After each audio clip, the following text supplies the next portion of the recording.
Welcome, everybody. I'm John Stack. I'm Dean Designate of the Stephen J. Green School of International and Public Affairs.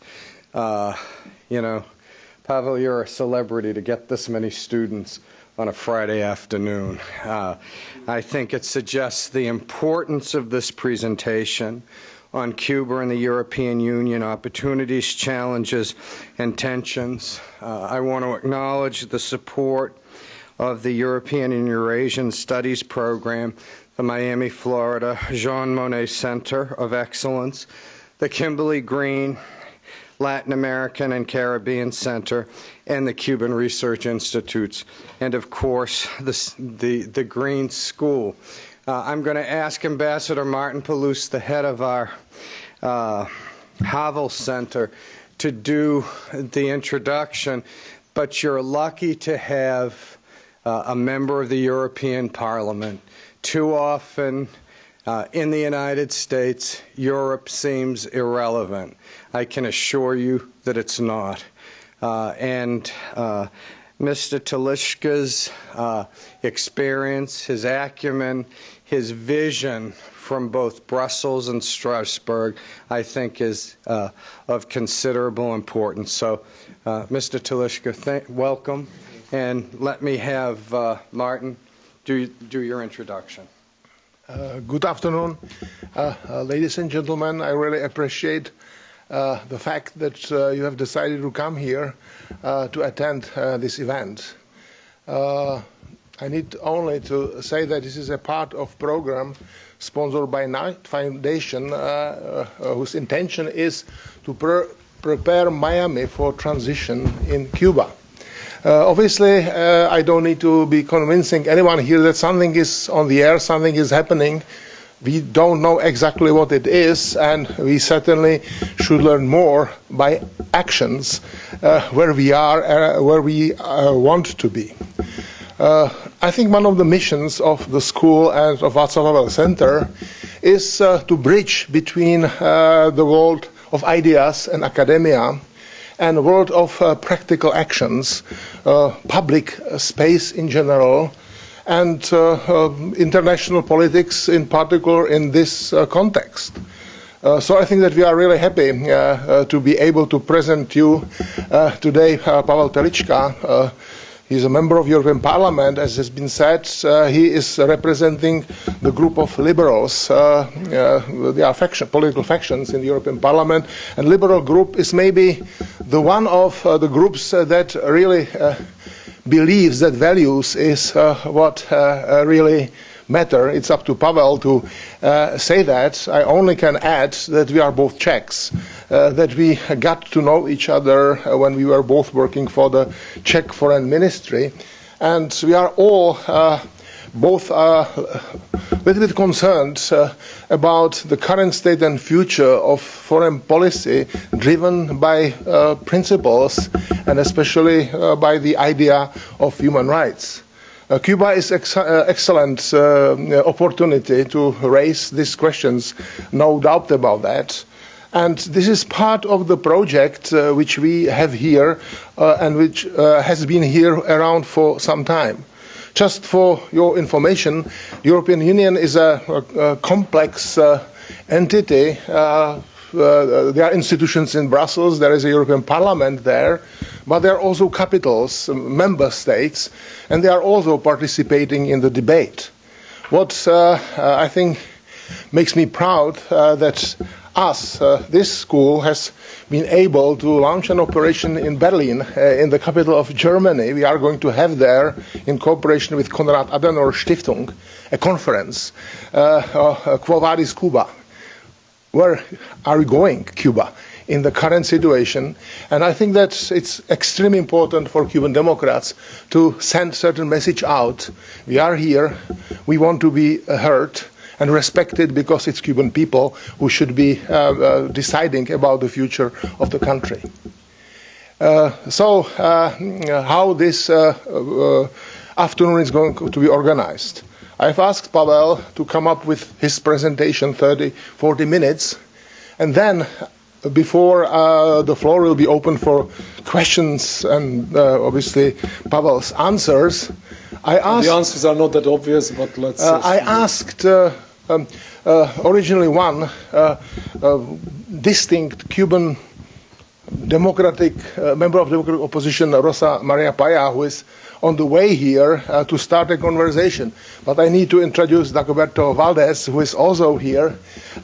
Quite story of Dagoberto.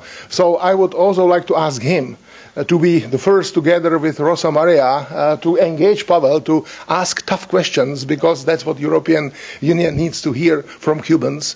Where are the European principles when it comes to the negotiations with the Cuban government? So with that, Pavel, the floor is yours. Thank you. Good afternoon. First of all, I would like to thank you for the invitation. It has been some time since I had my last lecture in the US. I don't know whether it's because it was that bad or it's just a coincidence, but it's already a few years back. It's really a pleasure, and it's even more of a pleasure that it is in the framework of the Václav Havel Program, and I will come back to that. I was told that I'm being recorded, so I'll be moving around with the microphone. It's probably so that it can be used in the future against me, what I'm going to say here today. But as you're always, the moment you're taken you into custody, you're being taught. I will try to maybe start with a slightly more broader perspective, and it has a reason. Because today, if you read the papers, and I think, in fact, you have referred to it, that maybe quite often people feel that the European Union is on the edge of being irrelevant. If you look into the media, into the papers today, so what do you read? The EU went through the Greek crisis. It didn't do well. It is now in the migration crisis, and it is facing problems. So maybe there is another crisis ahead of us, and the question is how we're going to manage. Obviously, it is true, but it's also true that the European Union is an unprecedented project which is dominantly successful. If you take into account the Second World War and the fact that just a few years afterwards, the two engines, France and Germany, in terms of reconciliation, managed to launch an integration process with other four countries, of course starting in the coal and steel area so that they would prevent another World War III to happen. And if you look at the journey it went through, I mean, it's enormous. We basically have today an internal market. We have a European and Monetary Union. We have common policies. We've got free movement of people, workers, services, capital, goods. So my first point is, irrespective of what we're facing, and quite often these days we are really not doing well, it is a success story. And we Czechs, we wanted to join the success story, and I'm proud or happy, in fact, that I could have been the chief negotiator of that process to the EU. So I was very much involved in that. So before brackets, I would say whatever I'm going to tell you today, you should see it on the background that the EU not only is not a failure, but in fact it has been doing for decades very well. And in order to demonstrate it, you don't have to go far from the European border to realize that even peace is not something that you can be sure of today. And if you look into the European Union, I mean, in this respect and many others, it has delivered. Now, I didn't have the luck that Martin Pološ had to work very closely with Václav Havel, but I did have the luck at that time as State Secretary for European Affairs to accompany him on numerous occasions abroad and be in touch with him. And even, in fact, it's also maybe demonstrates a little bit how politics look like. He once called me in January 2004 when he was leaving his office, and it was already Václav Klaus that has been elected, and he was to take the office. He said, look, I would like to decorate you, but if we wait for 2 weeks more, Klaus will never give you a decoration for your, let's say, engagement in the accession to the European Union. So you can also see, and that's not just by accident that I mention it, this also shows how politics have evolved. And that is, again, a certain element I would like to underline. So it's even more of a pleasure that I can basically a little bit on, not only on the soil of Florida International University, but also Václav Havel Program. Now, coming back finally to Cuba.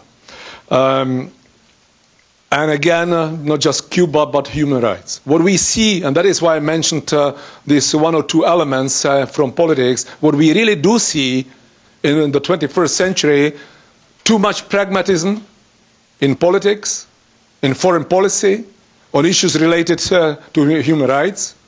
Opportunism is also all around us. And not necessarily we are coping with it well enough.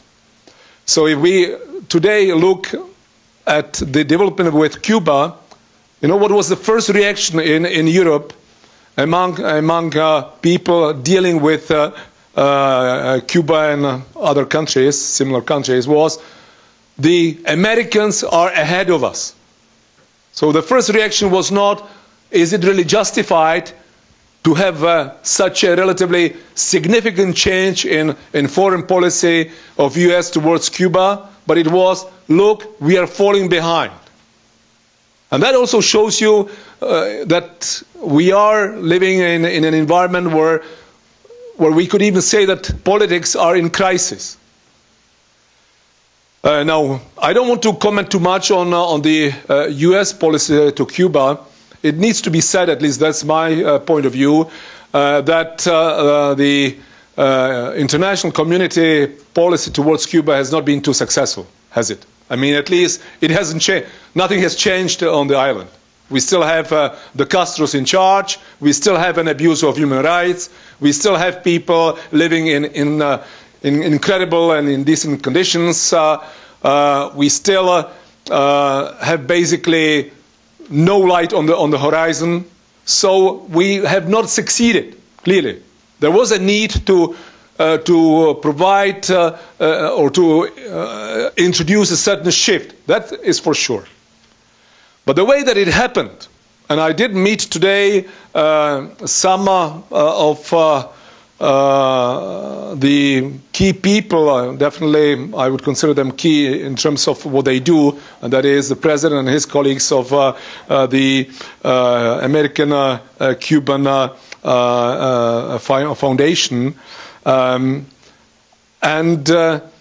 I do understand the feelings, especially as and that was a very strong point that was made by the president and his colleagues, and that was, we were never consulted. He did also say, you know, we were promised by Senator Obama at that time that we would be included in the negotiations. I said, look, that never happened. It never happened with any country.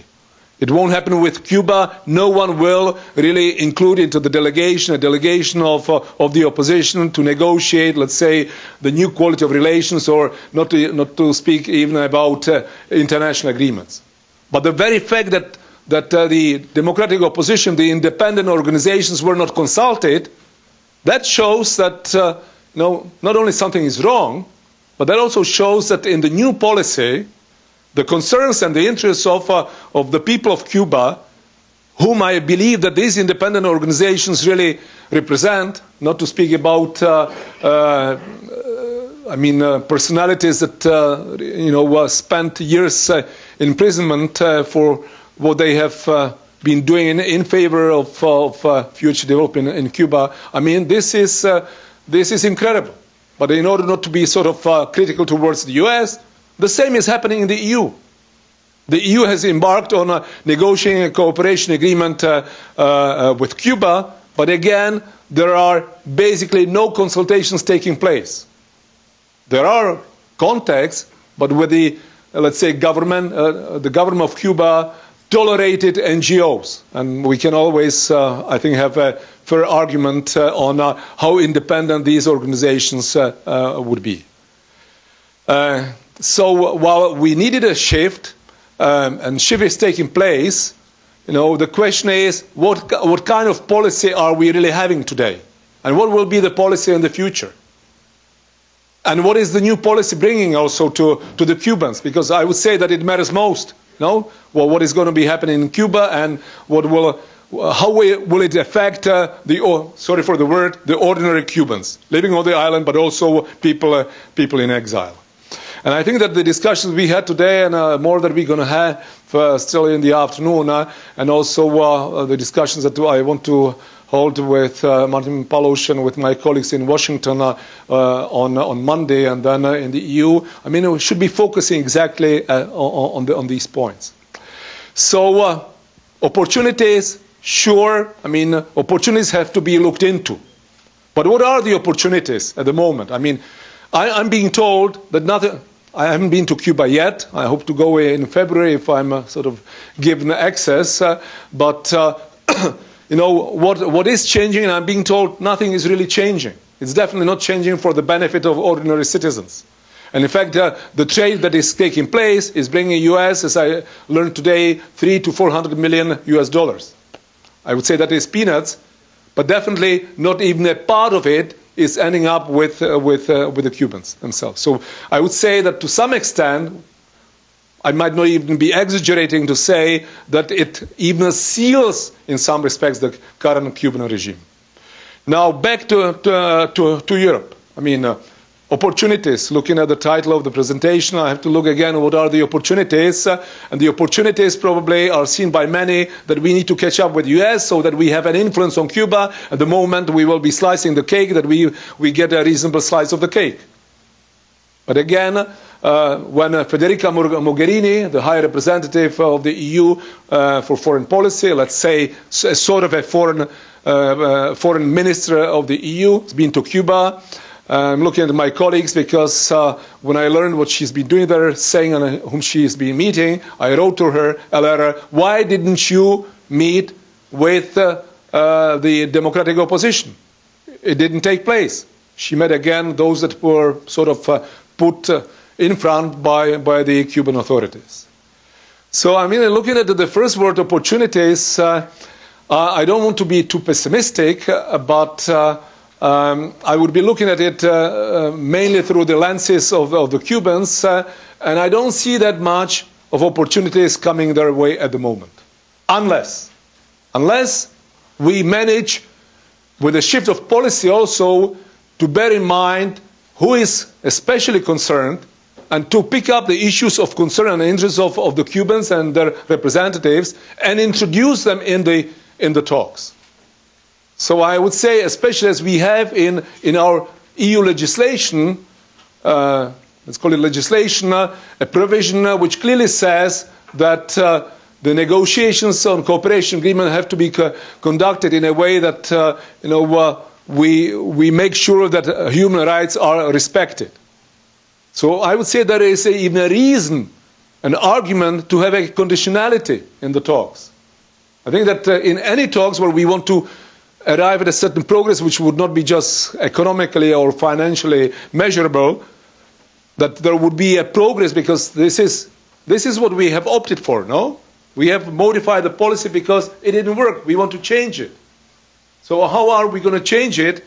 We'll be changing it if nothing is really happening, but also these independent organizations are not recognized, but at the same time we are sort of cautious to raise issues which are absolutely relevant in the negotiations. We do that, at least the EU does it, but it's not based on conditions. And I would say, yes, let's see how we can progress, but if Cuba does A, we should react and do 1, or even turn it around. Let's say we offer something, but then the condition is that there is a change on the issue A. That could eventually lead to some gradual changes. So at the moment, I don't find the current situation, to use the word opportunities, too opportune. Not for the Cubans, not for changes in Cuba. I do maybe understand certain concerns on the side of the US and partly the EU, the concern of instability if things would really go wrong in Cuba. But you can't expect that if you want changes introduced, that you will have stability in place. You want to break up the current governance on the island, even if it were only gradually. So I mean, you can't expect that you will have absolute stability, and I don't think that even should be the point. So I would say that on the opportunities, we need to shift, and we need to put pressure on the authorities, both in Washington, in Brussels, in the member states, that these issues are being reflected and respected, and that we utilize that process in order to achieve certain, at least partly significant changes. That would be the message that I would like to pass on in the US, in Washington. I would like to ask, what have you gained so far, and how do you monitor the situation in Cuba? What has changed? And I'm being told again today that the number of immigrants coming from Cuba this year will most likely at the end of the year be twice as high as it was last year. So how come things can be improving if people are fleeing in double, I would say, in basically twice as high numbers? And the same in the EU. And I also, together with colleagues, made it clear also to Cuban colleagues today, let's reflect that the situation has changed, that there is a certain train moving. Let's make the best out of the process.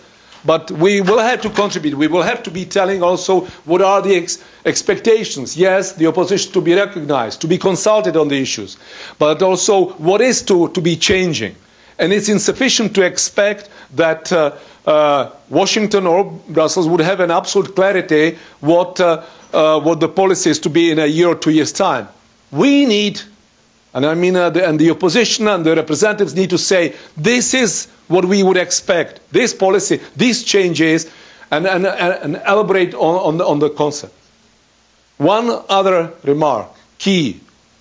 When I speak to different politicians elsewhere, I'm being told, yes, but the Cuban opposition speaks to us in different voices. We hear something different from the left, from the center, from the right. I would guess that most likely this is more of an excuse.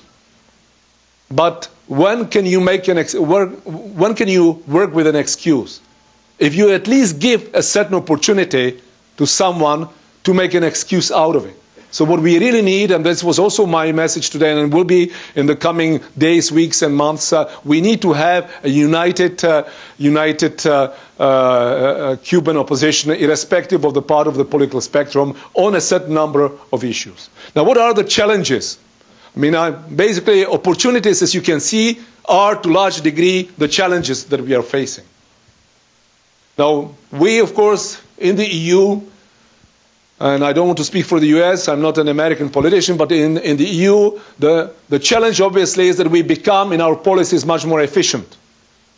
And if there is a policy where we have not done really that well, then it is the common foreign and security policy. I would go even beyond.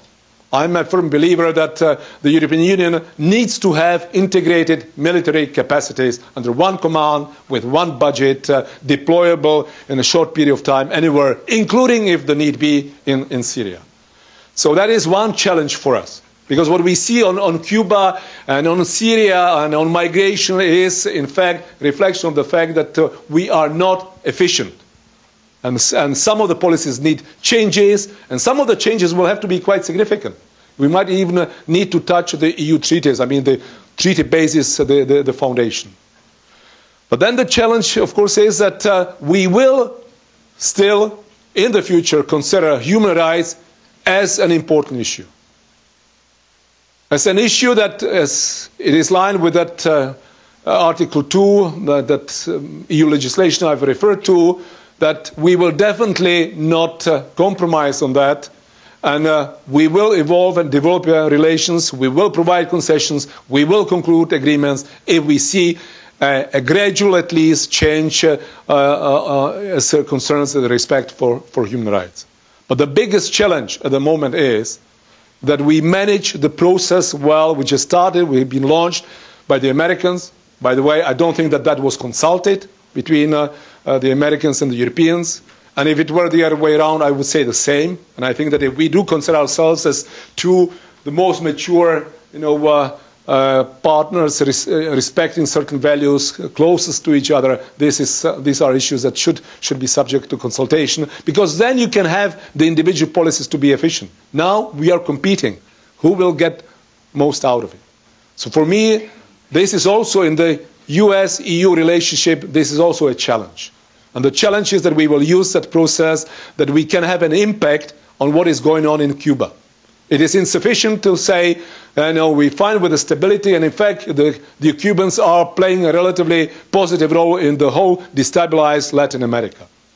Yeah, I mean, that can be, by the way, that can be a part of the negotiations, a part of the deal. The Cubans have something to offer. They do have a certain influence. Yeah? But again, you need to counter that with what your objectives and positions are. And hereby I have also spoken about certain tensions, so I don't want to repeat that. Unfortunately, I must say that talking about the agreement negotiations between the EU and Cuba, things are not moving. We don't see a great progress, definitely not on the political dialogue side and on the issue of human rights. The talks are basically stuck. And that may be partly, as was said today by someone, because if we show to the other party that it is an urgency issue for us, then they will seek more concessions. I'm afraid that it's even worse. I don't just at the moment believe on the basis of what is happening that there is a real, at least partial will on the side of the Cuban government to even give certain concessions in this respect. To have as the outcome of these talks something relatively meaningful. So that will be a real and major challenge. Ladies and gentlemen, I will wrap up because I think it's more meaningful to have a debate in which I might be better addressing the issues of your real interest than a long monologue. But if we look around the world, we have to be cautious because the overall situation globally is not getting better. It is rather getting worse and worse. I mean, I agree we should not mess up Cuba. We don't want a deterioration of the situation there. But if we have embarked on a certain adventure in terms of talks with Cuba, then we should not be giving up our values, our principles. I don't say that just because I'm here in the framework of Václav Havel Program, but I am a firm believer in that. And at the same time, use the weight that we have, but then we have to act jointly with the US, because if one sort of compromises or one goes ahead, then of course the cards of the second one are affected, and you won't have the influence. So I think that this is also key to recognize. So Cuba can't be messed up. We need to manage. Nobody wants any violent or, in other words, deteriorating situation there. But we need a progress. We need to be credible, whether it's the US or the EU, in terms what is the outcome of that.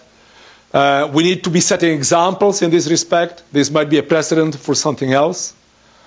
But we can't get it wrong. I mean, really, this is one of the challenges. For me, Cuba is one of the, apart from what I do, I'm a vice chair of the political group, as it has been referred to, the Liberals. So let's say it's political and across the board, but I'm in the Transportation Committee and in the Energy Industry and Research Committee, but then I'm a member of a number of delegations, and I do focus on certain foreign policy and human rights issues. Cuba is one of them, one of the 4 priorities for me. So I would probably stop here. I might have been, I haven't checked the time, I might have been already speaking for far too long. And I'm happy to be confronted with your questions, reservations, disagreements, provocation, whatever it comes with. Thank you very much. I saw the Sebastian, but as I've announced, I originally asked Rosa Maria Paya and maybe Dagoberto if they want to engage Pavel with their tough questions or comments. Rosa? Do you want to come here so that you can? No, please. Please come here. I can't. Just would like your company there.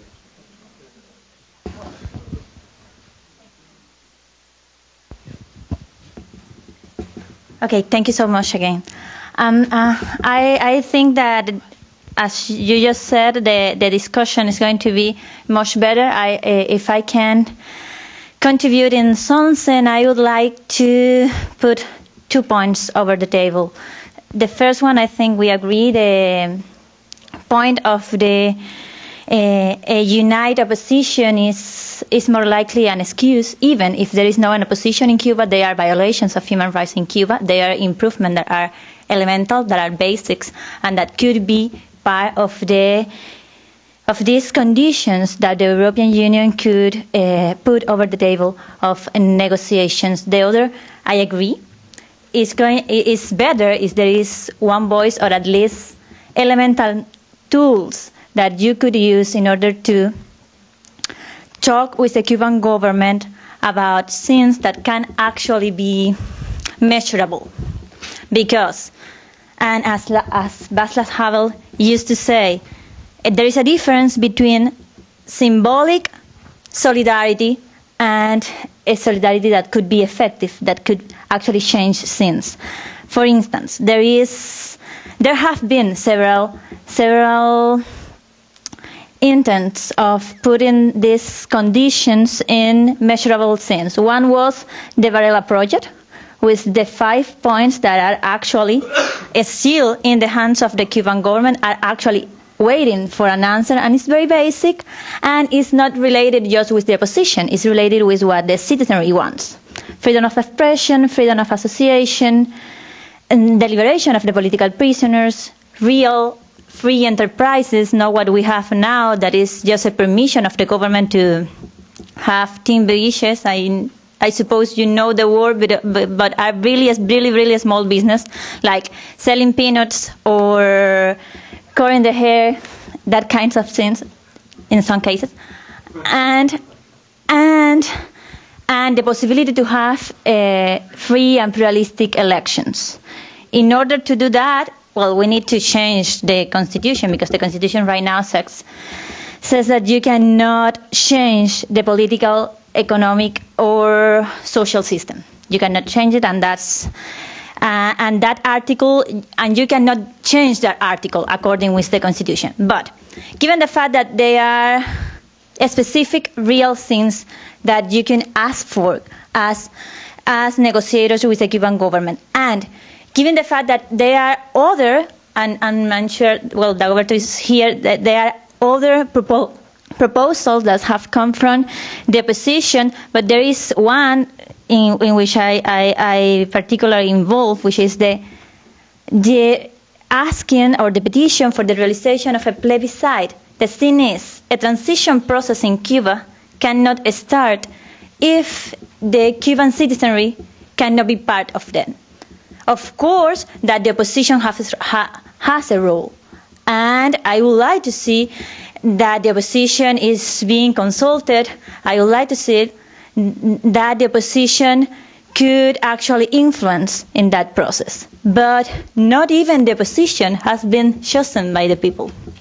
Nobody in Cuba have been chosen from 67 years right now.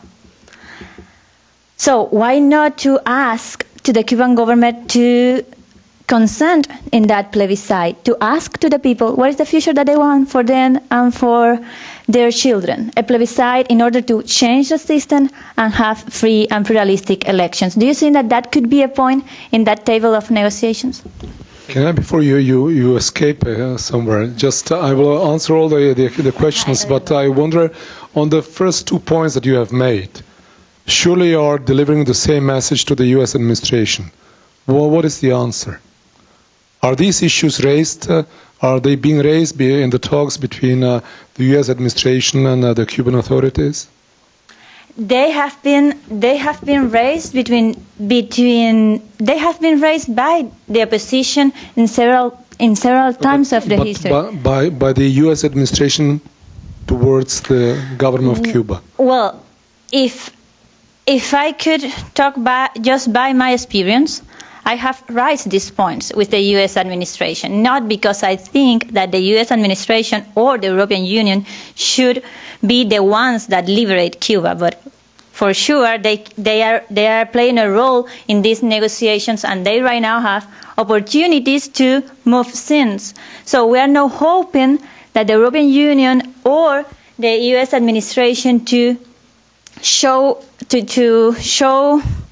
a solution or to discover a solution, but to support a solution that could be that is actually a Cuban solution that comes from the citizenry or from the opposition that is also the citizenry. I have raised this point. The answer has been vague. Well, we'll talk about that. Of course that we talk about human rights, but I don't have a very concrete answer from them. Dagoberto, ¿tienes tú una pregunta o la observación? Pero Nos ponemos... necesito hablar en español, de manera que hay un traductor aquí. Sí. Muchas gracias por su conferencia. Ok, sí. Y agradezco también a Rosa María, que ha dicho ya casi todo lo que yo iba a decir. Quiero expresar que, en primer lugar, esto último que ha dicho Rosa María, es decir, que el protagonismo debe ser el de los cubanos, el de los ciudadanos cubanos, y no buscar soluciones fuera de Cuba sin contar con las soluciones de los cubanos, me parece el punto fundamental en este debate. El segundo es que el gobierno cubano está buscando ahora mismo tres cosas. Uno, integración en el sistema mundial. Dos, apertura económica y financiación. Y tres, la estabilidad tan mencionada. Bueno, pienso que esto se lo he dicho al secretario Kerry cuando estuvo en Cuba y nos recibió a 10 representantes de la sociedad civil. Si el gobierno cubano quiere integración, la condición debe ser inclusión de los cubanos en la negociación. Si el gobierno cubano quiere apertura económica, la condición debe ser respeto a los derechos humanos. Y si el gobierno cubano quiere estabilidad, entonces tiene que comenzar un proceso de institucionalización y legalidad de la democracia. Y creo que el orden es importante. ¿Cómo ve usted estos puntos dentro del debate de una Unión Europea que no está unida? Nos exigen a los cubanos que estamos divididos, y yo creo que en este momento, no sé si Rosa María coincide, en este momento es cuando más esfuerzos de unidad tenemos, unidad en la diversidad. Y sin embargo, ni la política interna de los Estados Unidos está unida, ni la política de la Unión Europea tampoco está unida. Eso no favorece la unidad dentro de Cuba con todos los cubanos. Gracias.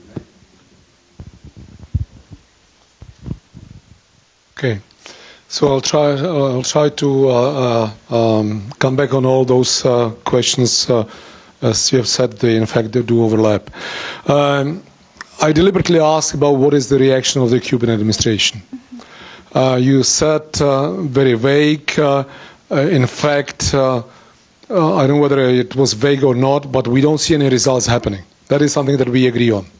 So let's say roughly a year since the change of the course of the U.S. policy towards Cuba, we don't see nothing but some elementary, marginal, positive movements in Cuba. Nothing substantial. We agree on that.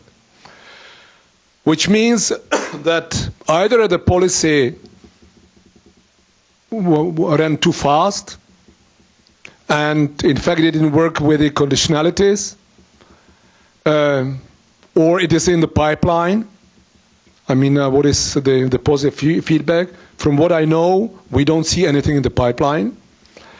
So, I mean, it's not bringing the effect that we probably wanted. I would add, also based on today's debates, I don't think that it's bringing any kind of significant effect to the US either. Yeah?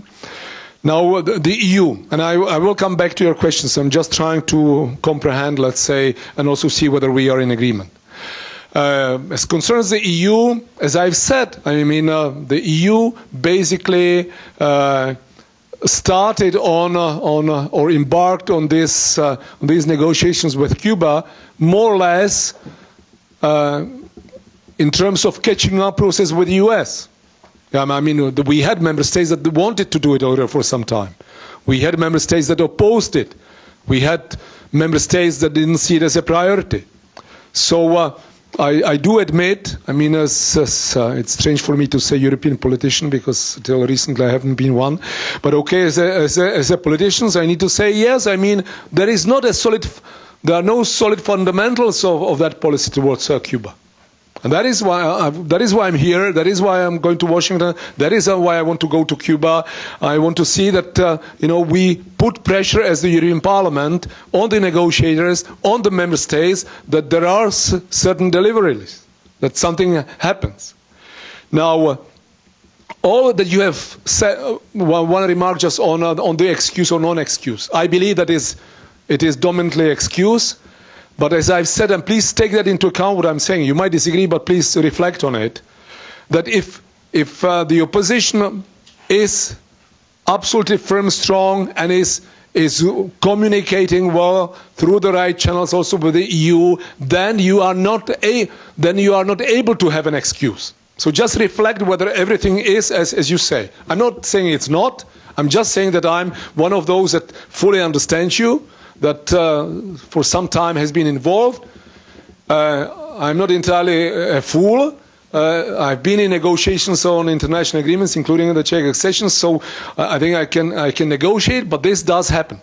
And maybe reflect and maybe let's think what we could do, not in terms of changing the content of what you have agreed on, but in further communication vis-à-vis the EU, repeat it. I mean, maybe we feel that once is enough. No. I mean, on any issue, you have to bombard and you have to be 3, 5, 10 times and again. You have to irritate the people. Yeah? You have to annoy them by the fact that you are coming back again and again and again. So I would welcome if we could see, in correspondence what you say, repeating your main points, and having it signed by whoever and sending it to those in the European Parliament and in the European politics that fully comprehend your situation and are, I don't know, I don't want to speak in cliché, but let's say are your allies, put it that way. Because then it's going to be much easier for me to confront Federica Mogherini and say, what have you done last time in Havana? You have not met any of these people. And in fact, you are not delivering. The US is not delivering. You are repeating the same mistake as the US. And actually, yeah, but the problem is someone tells us this and that. And then I can say, look, I've got this letter that was signed by 5, 10, 15, 20, whatever, and the issues are clear. And I can say, I will of course say that as well, that you are as united as never before, but we need to repeat it. Yeah? So that's just one remark on that. Reflect it. It's not that we are in disagreement. I think that it is to a large extent excuse, but let's not give them the opportunity to make up excuses. That's the point. Now on your questions, yes, I think on all that we would agree. I think that your demand, yours, 3 points, even as you said in the sequence that you have mentioned, absolutely legitimate. And we should continue to sing the same song still. But shouldn't we bear in mind what is the US response to you? And what I'm afraid will be the response of many European politicians, I mean from member states and the negotiators from the Commission to me and a number of other colleagues that see this as a priority issue. we will probably need to repeat that, but also come with something, even more concrete. So let's see what the next meeting between the EU and Cuba is about, and exactly on that issue be even more specific, because what you say are the basic principles on which everyone, apart from the Cuban government and similar to that, would agree.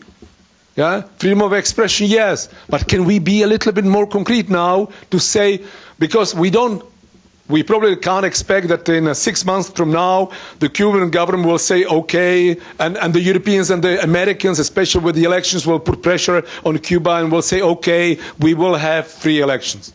That will most likely not happen. But what can we do in between 0, in which we are now, and 100, which are the freedom of expression, change of constitution, elections, and so on? What can we do?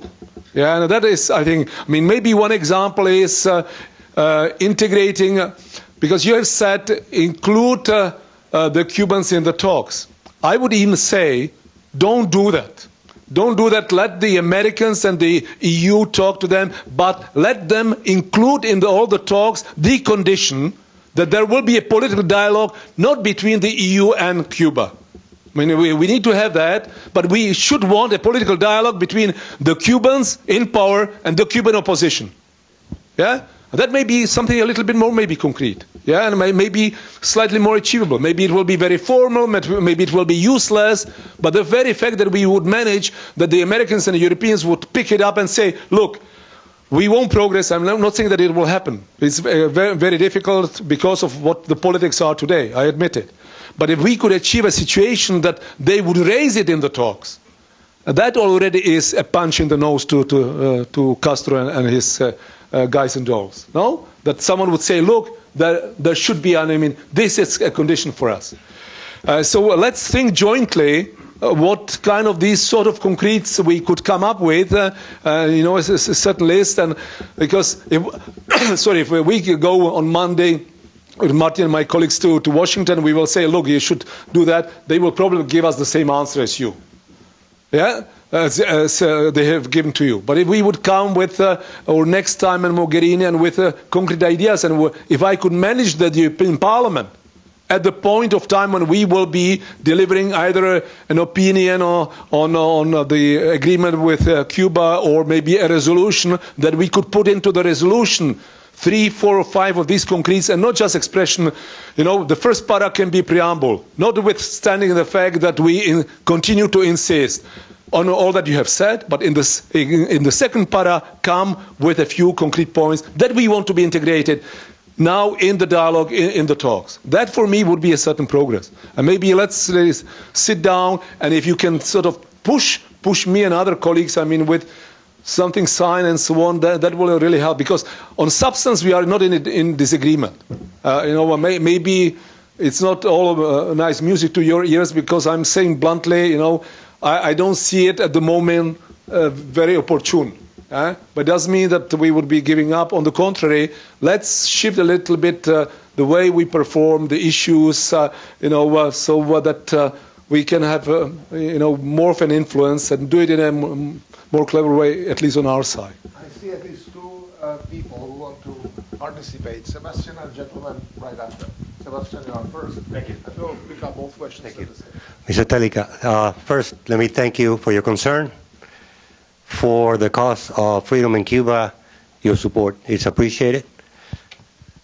You mentioned that the negotiations between the European Union and the Cuban government are stuck right now, particularly on the issue of human rights. It looks like the Cubans have postponed meetings, canceled meetings. It looks like they're pushing back the moment when they have to discuss human rights. How long will it take for the Europeans to react to this continuous postponement? How will the European Union react to this? And how would you recommend the European Union that they should react to it? Okay, so why don't we take the second question at the same time, and Pavel will react to both. Mine is long. Okay, so if yours is long, so Pavel. How would I recommend? You would probably understand from my initial remarks, and that is, I would base it the whole thing on conditionality. Step A on one side should then be somehow rewarded by step 1 on the other side, or even conditioned. So if we at the moment don't see a great deal happening, and head of my office, Pierre, has been in a meeting with Lefleur just a few days ago. I couldn't attend that meeting. Lefleur is the Deputy Director General of the EU's External Service, and Pierre just told me, there was nothing. There was nothing in the debriefing. So partly because probably not eager to share some of the elements, but there is little going on. So that has always been, is, and will be the recommendation that, we can't, there is already one significant concession the EU has awarded to the Cubans. And that is that the political dialogue talks are outside the framework of the agreement at the moment. They go in parallel. Well, for example, when we started our relations, Czechoslovakia at the time and later on the Czech Republic with the EU, it was a part of it. Yeah? So the moment you put it sort of on two different rails, you already weaken your position. So I think that already is unfortunate. That is what I've said. I think I've said it even in the plenary, in the parliament when we had a debate on Cuba, that I have co-initiated exactly that. So yes, those would be the recommendations.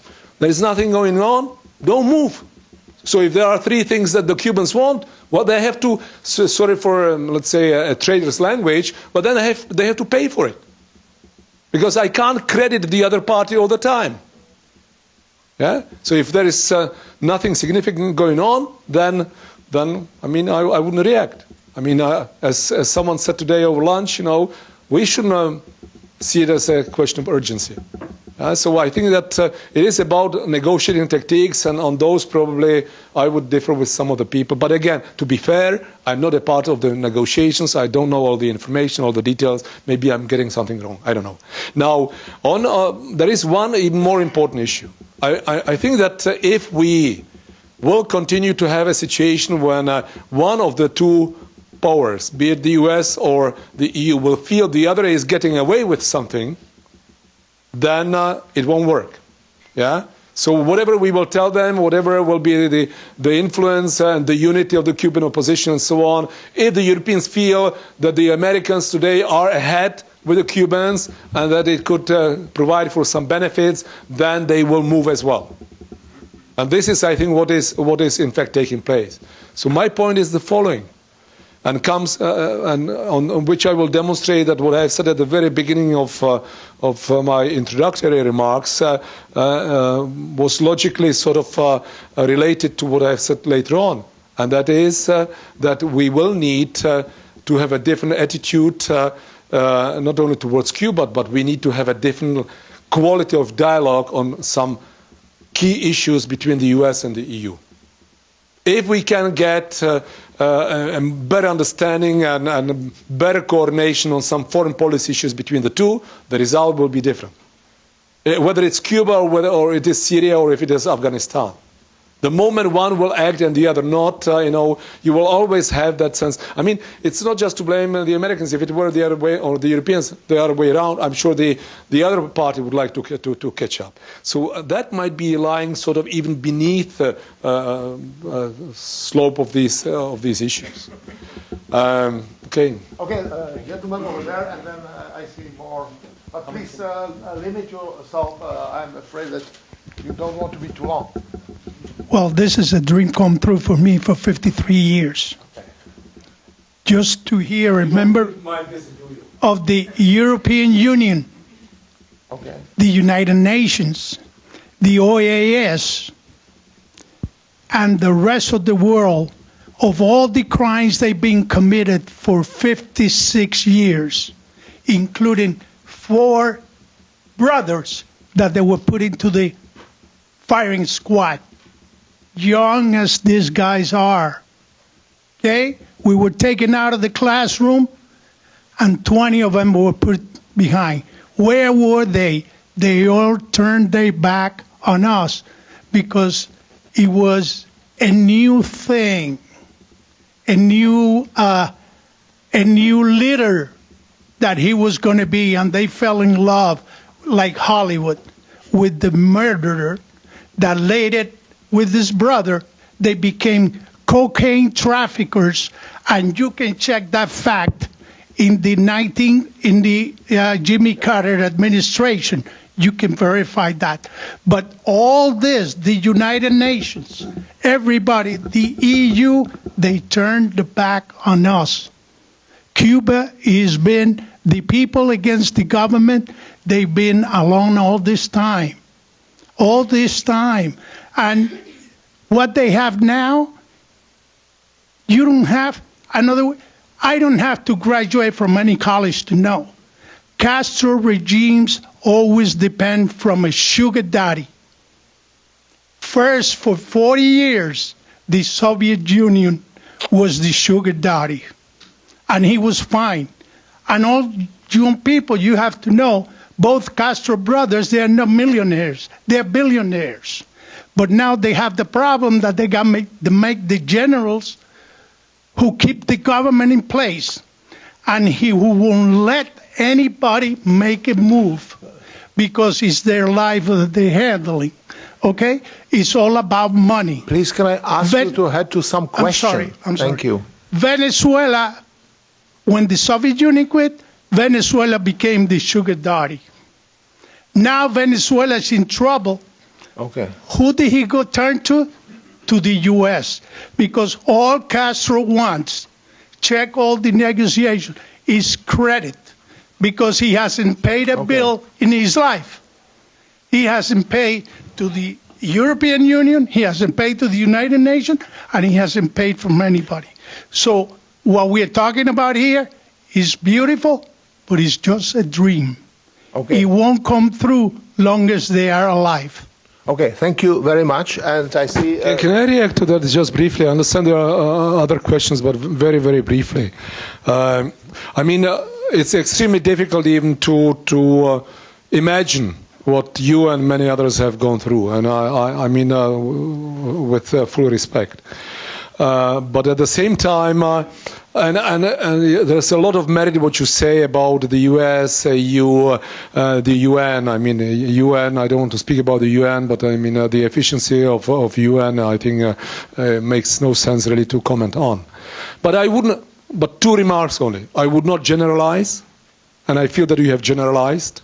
If you say the EU has turned the back on Cubans, I don't think that that is entirely true.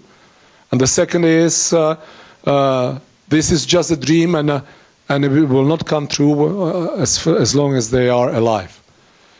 I mean, many people in countries like Czechoslovakia and so on felt that the dream would never come true either. It has, or it had. So I still think that what you say is nice, what we talk about here. I still feel that it makes sense. These debates and whatever we manage to agree on, what the steps, step by step, maybe it can make something happen. Okay, so I now, two gentlemen over there, and please sit up and.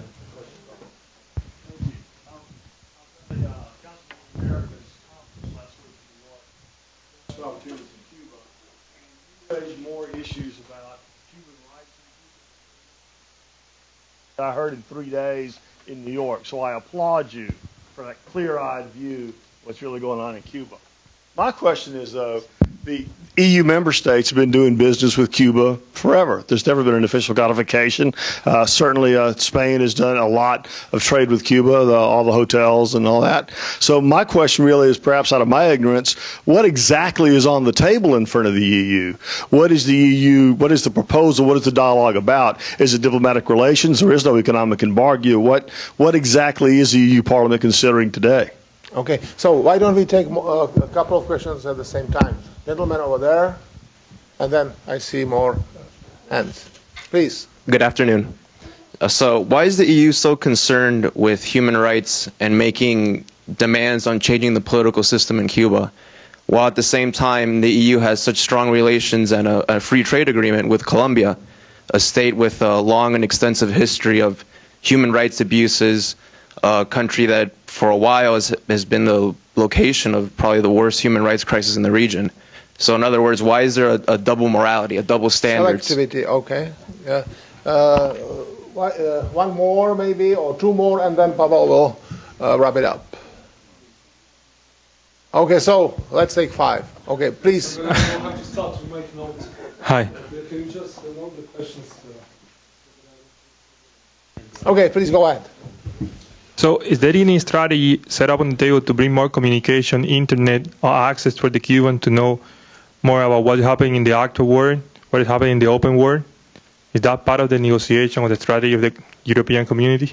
Okay, so why don't you take these 3 and then we'll take them. With the last one because the answer will be quite short. It's not out of my head, but I have learned today in Miami. Sorry, in Miami that there has been an intention of Google even to provide an investment with which internet access would be established basically with no co-financing from the Cuban side, and for obvious reasons that this has been refused. So I think that many would want to, but it takes two to dance a tango in this respect. And what is, I think, it is, and rightly you raise it, that communication is key, and communication, access to information and so on can of course damage any regime of the nature that we have in Havana. So while I'm sure that it is being mentioned in the talk somewhere, it's probably not an issue that you will stipulate in a treaty language. In fact, the other party for sure would not agree with it. So I'm not apologizing or excusing it, but I don't see that at the moment to be high on the agenda, to be honest. I think that there is basically a red line for the Cubans. I'm not saying that it should not be addressed, but I don't see that really happening in the very near future. What has the EU there to gain? I mean, it's a very fair answer, and to be a fair question. And I'll be honest in my answer. I don't know. Look, can I think it's still wanted to finish the answer. Same relationship between EU and Cuba as relationships existing between EU and other countries part of Cotonou Agreement. And well, that was the next question. But this is the intention of the EU original, at least declared in the mandate for the negotiation. Yes, but I mean, in real terms, in real politics, apart from the fact that there is some kind of a catching up with the US, if you ask me what is the EU to gain, if in terms of trade has been there, so okay, there most likely will be some facilitation of it. I mean, there will be some tariff, non-tariff barriers and so on, decrease, etc. And if the sense of your question, or the meaning of your question is, will that change a lot? I don't think so. So I think that it has more of a political relevance, and the other party has more to gain than we have. But I must admit, it's extremely difficult at the moment, at this stage, or at this moment, to get a clear picture, even for me. Because first, the talks are still in the initial stage, and secondly, it is the way that the negotiations are conducted is something that we in the European Parliament do not appreciate. Lack of transparency, I would call it. So we will be stepping up the pressure, and hopefully something will be changing in this respect in the future. But in terms of trade, probably very little can really be achieved. For the European Union, for sure. In terms of the comparison with Colombia, of course, it has this dimension that Martin Paolo just mentioned. But yes, you're right. I mean, this is what I said at the beginning. It's the kind of policy we have, and also the hypocrisy that we have. And it takes, you've got 28 member states now.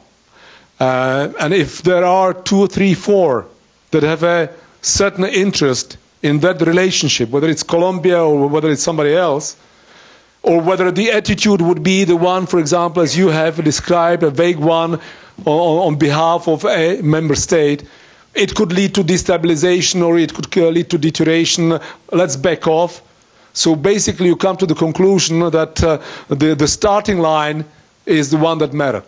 And if someone gave up some certain principles and certain positions at the beginning, then it will not change that now we will suddenly see something very significant happening with Colombia, partly because there is some minor positive development, but mainly because you will always have a need to arrive on these issues. Basically, I mean, the overall strategy towards that country is a question of consensus.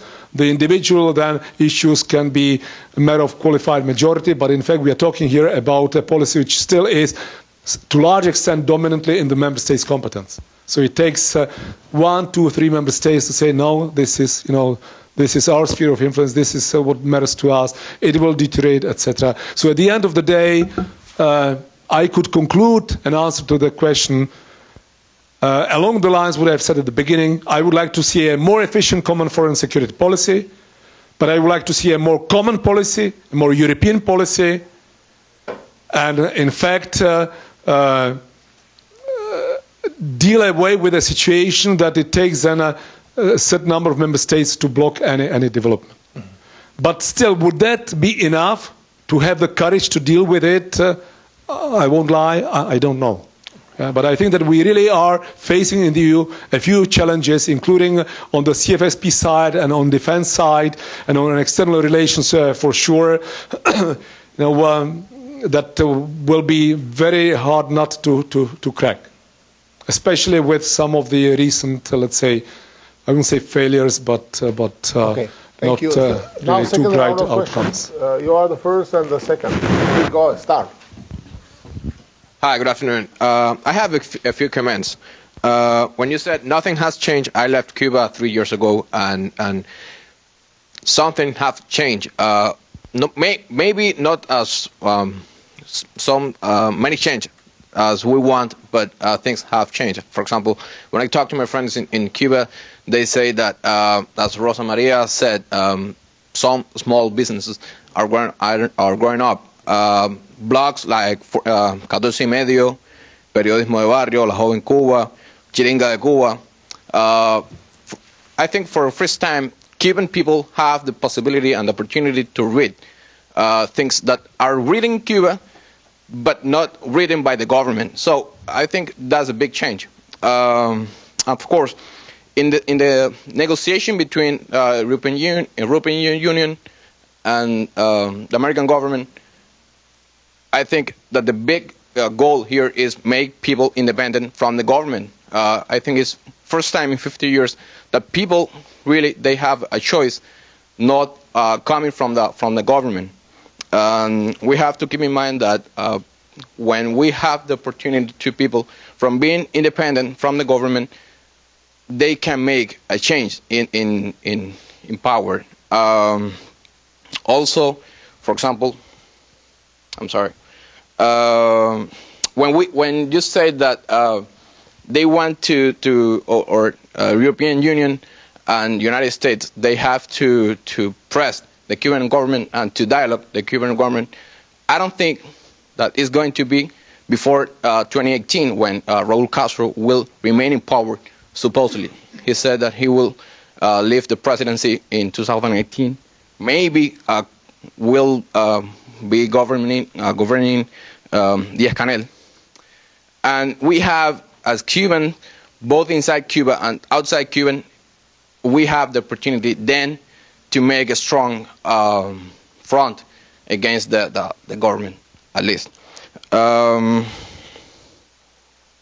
I comment on the first 2 points and enter into a bit of a dialogue? I will finish. Okay. I will finish just with. Okay. No, I didn't want to interrupt you.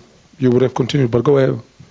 Okay. And we have to keep in mind also that the ordinary citizen, they want changes in the political aspect, but they want to keep the social benefits that ordinary Cuban have. For example, free education, free medicine. Maybe it's not the best, but it's for free.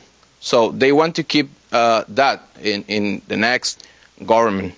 And that's it. Okay, thank you. Okay, I mean, I'm nobody to say that nothing has happened. I'm just was giving you, let's say, a majority of a reflection of the majority of views that I'm confronting. I haven't been to Cuba, I can't say. I can judge by the information that I'm getting, and that would be my judgment that very little has changed. And Rosa Maria has said that, in fact, these are elementary issues on which there has been some progress. I mean, so I respect what you say. I take it on board. I will add to the numerous views that I've heard, one more, which you have just expressed. The question, though, is, for me still, even if things have changed, and you have mainly referred to 2 points. One is small businesses, and then let's say the possibility to read something that was not necessarily written by the government. If the latter really is true, the second one, then that is fine. On the first one, I'm afraid that the real beneficiaries of the small businesses and so on are not the small businesses. The real beneficiary are still the authorities, not just because you pay taxes, whatever, but somehow, in fact, these people, and maybe that's not the case in Cuba, but in general, I would make a comment: if I give someone the opportunity to do the business, I neutralize them. Yeah, I, in fact, to some extent, even buy them. So the question is it really independent businesses and they can do whatever they want, more or less, and they are in a free market environment, they've got opportunities, and no one is really deciding whether you can get a license for that or permit for that, or you can't get. The moment it's not yet completely free, it's not independent, then basically someone is making a selection, someone is saying that we can have 2,000 owners of private restaurants or 200. Someone says you can do this or that. That is not businesses.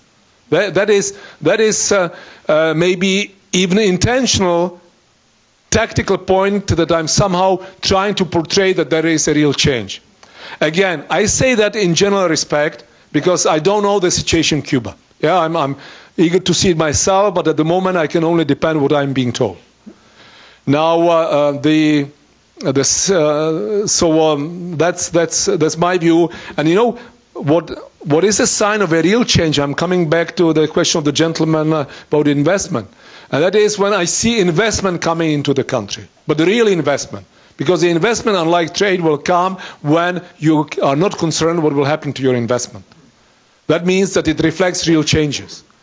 Now, on the second question, or let's say the element that you have mentioned, that people want to keep their benefits and so, we from the outside are no one to say how it should look like. Yeah? I think that we should provide the support that changes really occur. But I mean, of course, each country has to decide what kind of system it will have. I can only say that it's extremely difficult when you introduce economic reforms and changes, and you really introduce market economy with implications which, because the reforms are not easy, they are painful. They are economically painful, financially and so on. And then you have to fill the budget because at that moment you are not printing the money, you are not on somebody else's credit, but you have to finance it yourself. And if the Cuban economy will do that well, that can finance free education, I mean, no one from the outside should be telling the Cubans whether they should have free education or not. That should be in your hands, the hands of you Cubans that will one day decide. I just would plead a little bit for realism in this respect. We have gone through it. I can tell you it is very painful. And by the way, I come from a country where we still have free education. Didn't mention the common position. What is the common position of the EU? What is its content? What is being discussed now? Now, since the establishment of the common position in 1996, could you name me one European Union member state that broke relations with Cuba? Did any European state prohibit its citizens to travel to Cuba, to do investment in Cuba? Did you ever heard of an airline of Europe stopping the flights to Cuba? By the way, one, Iberia, because of economics, but now they are back. Now, going back into the establishment of the Cuban dictatorship in the revolution, did any European country broke relations with Cuba? So then, finally, what is actually being discussed with the common position? What are the differences between what that entity that apparently is so vague, the European Union, and the member states? What the member states can do, and they've been doing, and what that entity, strange, the European Union, can do. Well, I would disagree on the last sentence, the strange entity, the EU, but okay. I have not mentioned it. I have not mentioned many other issues which would have been nearly equally so relevant. And I think that, apology, but I think it's impossible during 40 minutes. I have missed out a number of other important points. Yes, you're absolutely right, but I think I have referred to it in the description of what is the situation we are today. Well, what is the policy that we have? What is the EU like? What are the politics like? This is at the moment, so the substantial change of the EU in the last 10 plus years is that the European policies, so let's say the policy each member state has inside and towards and inside the EU, they have changed. They have become much more national oriented, national interest focused, more egoistic. This is what happened. And to a significant degree. Now, whether any of them have broken, no. But if the question also is, could someone have done it? Yes. Yes, and I think that we have, I shouldn't be maybe saying so, but we've got numerous common positions of the EU which are not being respected by a certain number of member states. So the question is, do we have the principle, let's say, the real principles, values as a backbone of the individual member states' policies? That's the issue. Pavel, I think that this common position is a beautiful demonstration of what compromise in negotiations between two parties, regardless whether they are friendly or maybe like EU and Cuba. The condition of Cuban government to engage with the European Union was the elimination of common position. European Union was tied by common position not to start any negotiations with Cuba before fundamental, substantive, visible improvement in the area of human rights. But what happened in reality, and you can criticize that, but you must know what happened. The European Union decided to say the following. The common position is in force. It's still today, as we speak, in power. It has not been eliminated. And even the principles on which the common position is based, which means the respect for human rights, should be integrated into a new treaty. And only in that moment, when new treaty comes into force, common position will go away. So European Union made a concession that started to talk to Cuba without the improvement of human rights, but Cuba has started to talk to the European Union with common position and power. We are not in a good situation. It is very open whether this is going to lead us somewhere, but we always need to try. Very well and precisely said, yes. Okay. I'm not the boss here. Okay, please. Okay, please do that short.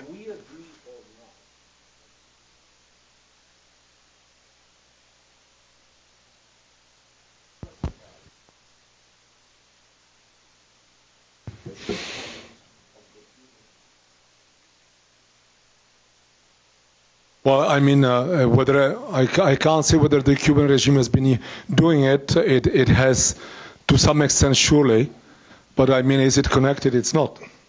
I mean, obviously, a propaganda of a regime like the Castro regime will make use of anything, even if it is difficult to make use of it, and if it is illegitimate and it is irrelevant. So they've been doing it probably to some extent. Probably colleagues from the Cuban opposition would know better.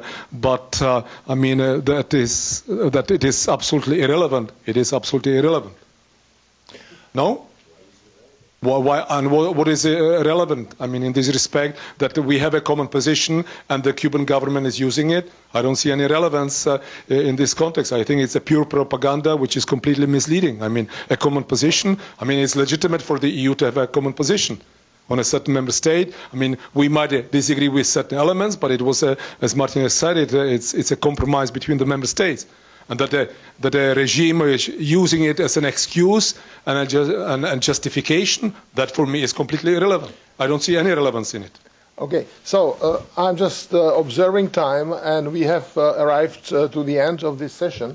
So I think that Pavel Telička really deserves our gratitude and applause. And the conclusion is that this debate between Cuban democratic opposition and their friends and allies in Europe, both in the European Parliament and elsewhere, needs to go on. Thank you. Thank you.